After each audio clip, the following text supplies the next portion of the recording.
Oui, moi je comprends tout à fait la réaction du gouvernement français, puisque c'est quand même les cousins de ceux qui, c'est même la suite de Chirac qui était au pouvoir pendant que tu tournais le film. Ce que j'arrive à comprendre plus difficilement quand même... On a commencé à préparer sous Chirac. Oui, voilà, donc bon.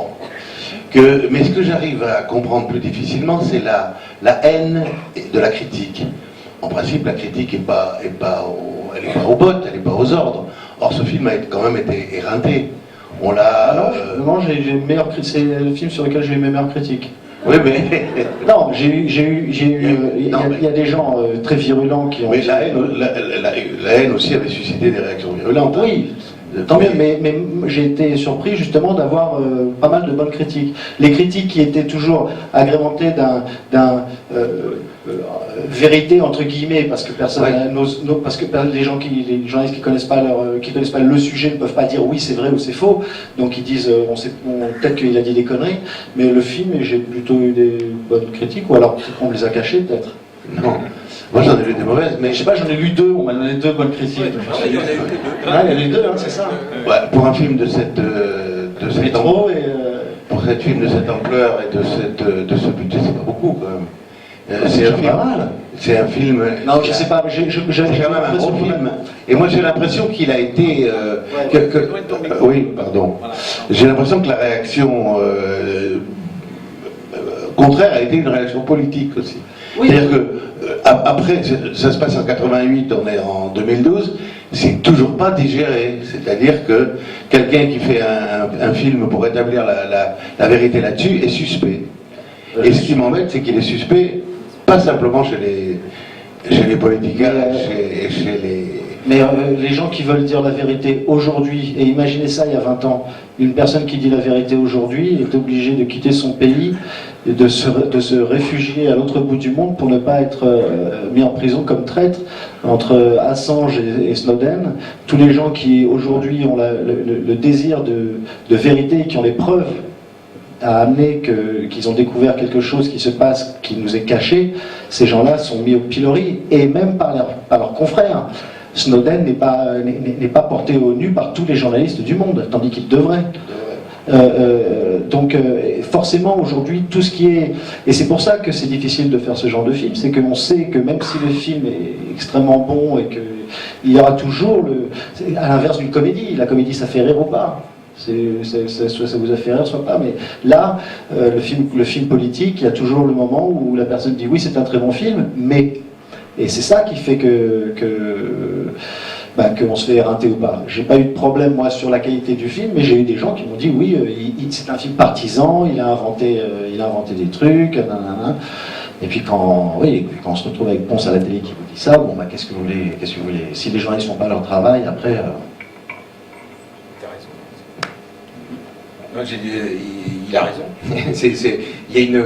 Pour pouvoir apprécier un film comme celui-là, il faut se tenir au courant de ce qui se passe. Si on n'est pas au courant, si on se rappelle même plus où ça a été, c'est quoi la grotte d'Ouvéa, c'est dans le Doubs, c'est quoi, c'est près de Besançon. Non, si on ne sait pas tout ça, comment juger un film comme ça? Enfin, le juger ou l'apprécier, ou simplement le voir, le regarder. Et il y a une vraie méconnaissance actuellement des dossiers en cours, tout simplement.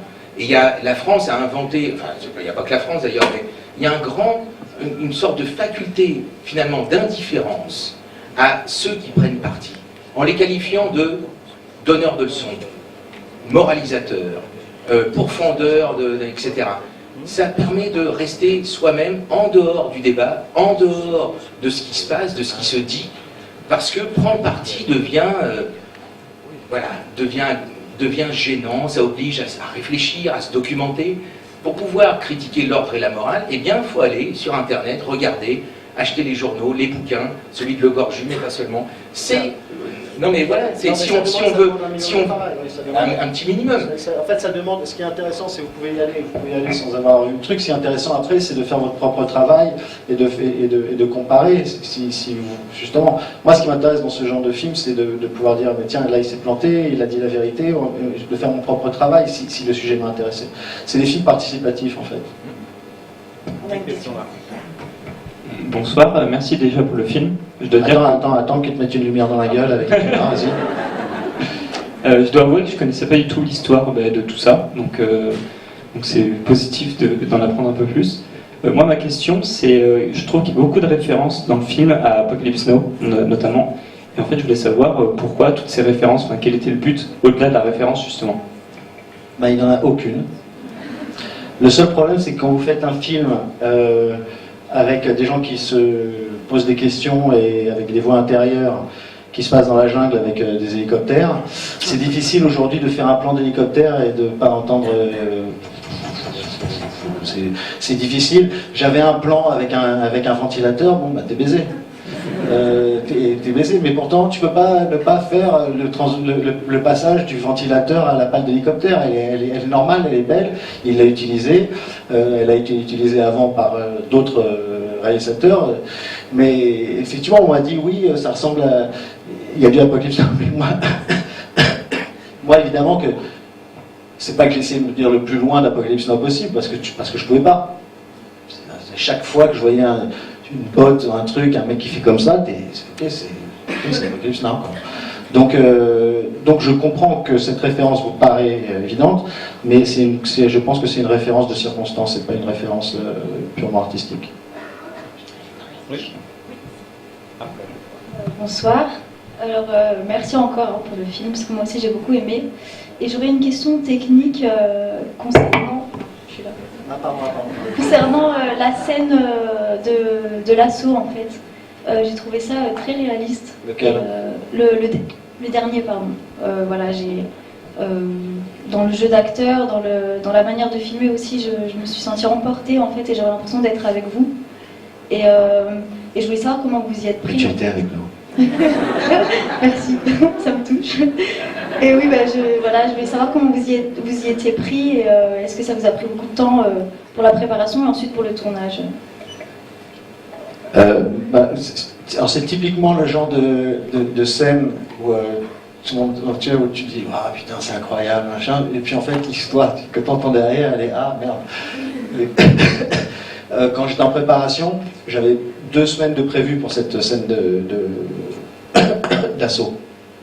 J'avais prévu de passer pour la première fois, de passer le regard de Philippe Legorju et d'être avec Alphonse dans la grotte, pour comprendre ce qui s'est passé, de voir certains des massacres et d'être vraiment présent.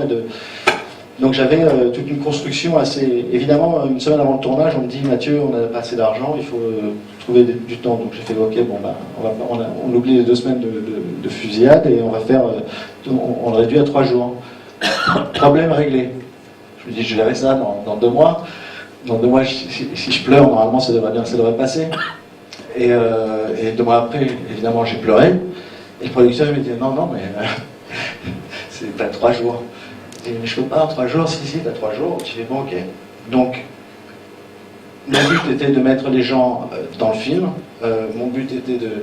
Et puis je me suis dit, je ne peux plus, en fait, au fur et à mesure du film, je me dis, j'ai pas besoin de montrer trop les choses et je peux pas véritablement montrer je peux pas montrer des exécutions. Parce que on n'en a pas... elles sont pas... on a des gens qui ont des balles dans la tête.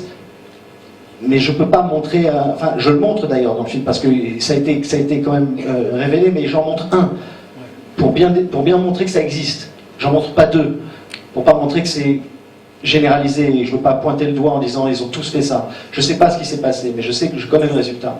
Donc je suis obligé de montrer un petit peu de ce qui s'est passé, mais je suis obligé aussi de garder une autre partie dans le flou et de laisser aux gens faire leur travail.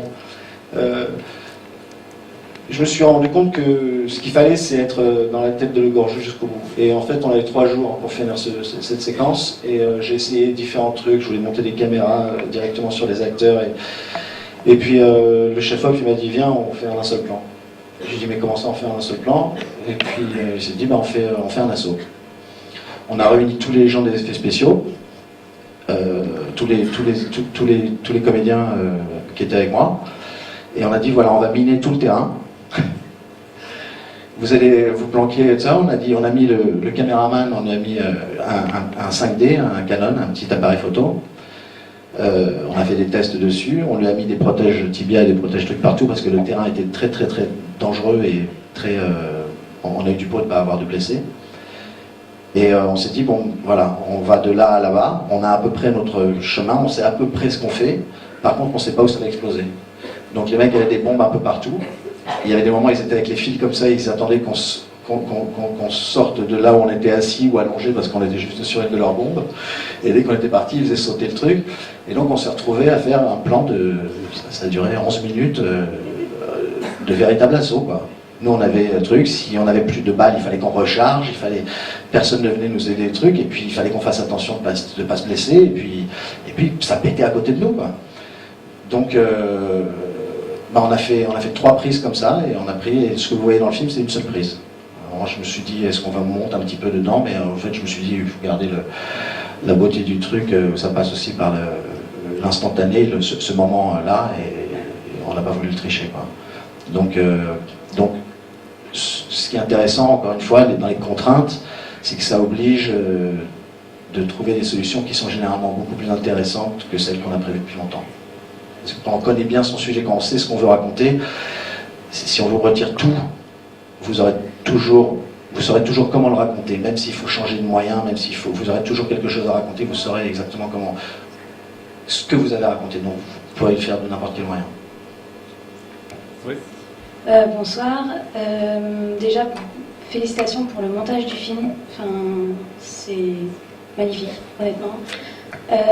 Ensuite, je voudrais savoir le budget du film. Il est à 10 millions d'euros. D'accord. En comptant certainement la moitié qui part dans tout ce qui est les 5 ans de préparation, plus tous les voyages et puis surtout dans des choses qu'on ne voit jamais à l'écran, c'est-à-dire les voyages, l'infrastructure. On a tourné sur cette île on avait 300 personnes sur une île de 400 personnes, c'est-à-dire on avait 200 tonnes de matériel, des frigos, il faut des bateaux, il faut des trucs. Ça on voit jamais, ça c'est beaucoup du budget qui part là-dedans. Et juste ma deuxième question, ça serait la part du budget que vous avez consacré au matériel. Bon, apparemment vous n'avez pas eu d'équipement militaire entre guillemets pour tout ce qui est gros, mais tout ce qui est costume, mitraillettes, pistolets, tout ça. Quelle étrange question.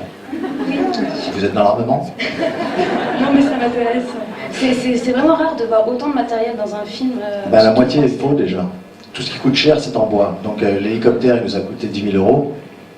Le VAB, il nous a coûté 8 000 euros. Et les fringues que je porte et tout ça, ça coûte 50 euros le paquet de 12 dans n'importe quel surplus de l'armée.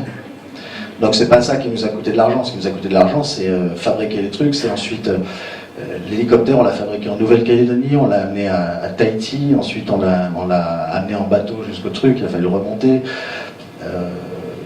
Ce qui coûte cher, c'est comment faire vivre 300 personnes sur une île quand moi je disais super, on va aller pêcher, puis on va tous.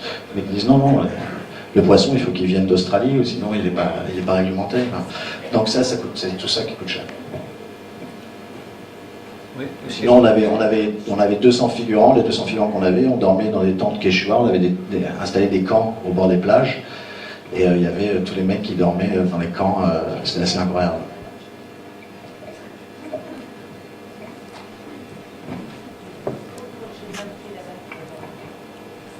Voilà. Cet assaut, cette histoire pendant au moment où ça s'est passé. Et est-ce que votre but était de aussi retranscrire cette histoire pour nous, les générations qui ne l'avons pas vécue? Déjà pour moi, parce que moi j'avais 18 ans quand ça s'est passé, et c'était l'élection de Mitterrand, première élection auquel je pouvais voter, c'est pour ça que je n'ai plus jamais voté après.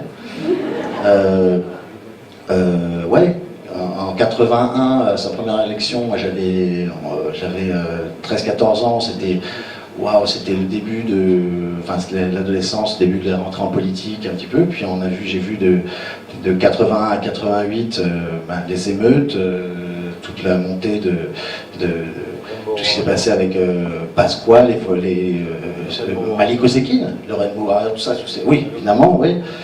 Et puis Malik Osekine, on parlait tout à l'heure des Irlandais de Vincennes.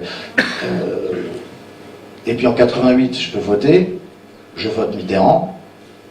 On me dit qu'il y a des Kanaks qui ont des têtes de sauvages, qui ont décapité des gens. Ils ont eu que ce qu'ils méritent. Et 10 ans plus tard, on tombe sur ce bouquin et je me rends compte que c'est pas du tout ce qu'on nous avait raconté à l'époque. Donc je me dis, c'est pas que je le fais pas pour notre génération, déjà je le fais pour les Kanaks, parce que je me dis c'est pas normal que ces gens, surtout quand on va les rencontrer, qui sont l'opposé de ce qu'on en décrit, qui n'aient pas de voix, que personne ne leur donne une voix. Et puis après, je le fais pour moi, parce que je connaissais pas l'histoire. Et puis après, évidemment, je le fais pour vous, le public chéri. Post-adolescent surtout. Plus grosse part de marché. En fait, c'était un film pour adolescents, mais on s'est planté sur le titre. J'aurais dû appeler ça Funky Fresh. On va poser une dernière question, parce qu'il y a des gens qui attendent pour voir le film, donc en... Sinon, messieurs, dames, je vends des DVD dans la rue derrière. Et avec Titra Film, et c'est généralement chez... Il faut savoir, quand même, que c'est chez Titra Film que les copies se font, enfin, à l'époque, en tout cas. Il y a des gens de Titra Film ici? Non. non, il ne faut pas... à l'époque où il y avait du vrai piratage VHS, c'est-à-dire que où tu pouvais pas... moi je me rappelle, j'avais rencontré un pote avec qui je traînais à l'époque du cinéma, quand on se retrouvait à l'arrière des cinémas pour rentrer gratuitement quand on était petit. Et un jour j'arrive à Titra Film pour faire un sous-titrage de mes films, et je vois le mec qui est là. Je dis mais pourquoi tu travailles là toi? Et il me regarde avec un grand sourire. En fait c'était le seul endroit où il pouvait disposer des copies assez longtemps pour faire des vraies copies de qualité en VHS. Allez, la dernière question ici, et ensuite je vous rappelle que demain matin à 10h30, donc Mathieu Kassovitz vient... Chambre 219 avec Alfred. fera sa masterclass, donc sa leçon de cinéma, ici même, et dans une autre... Et je voulais savoir vraiment comment ça s'était passé, cette immersion, toute cette préparation en amont, parce qu'elle est très, j'imagine qu'elle était très très importante pour justement faire un film qui soit pas trop faux. Surtout pour permettre à ce que les gens comprennent ce qu'on est en train de faire. C'est-à-dire que ce qui était important, plus que... Enfin, en parallèle enfin, je me suis rendu compte que c'était très important de faire ce travail de journaliste, parce que moi j'avais une idée un petit peu définie quand j'ai lu la première version du bouquin. Quand j'ai lu le bouquin, je me suis dit waouh, c'est assez incroyable, je vois à peu près le film que je vais faire. Et quand on va à la rencontre des gens, évidemment on a une autre histoire.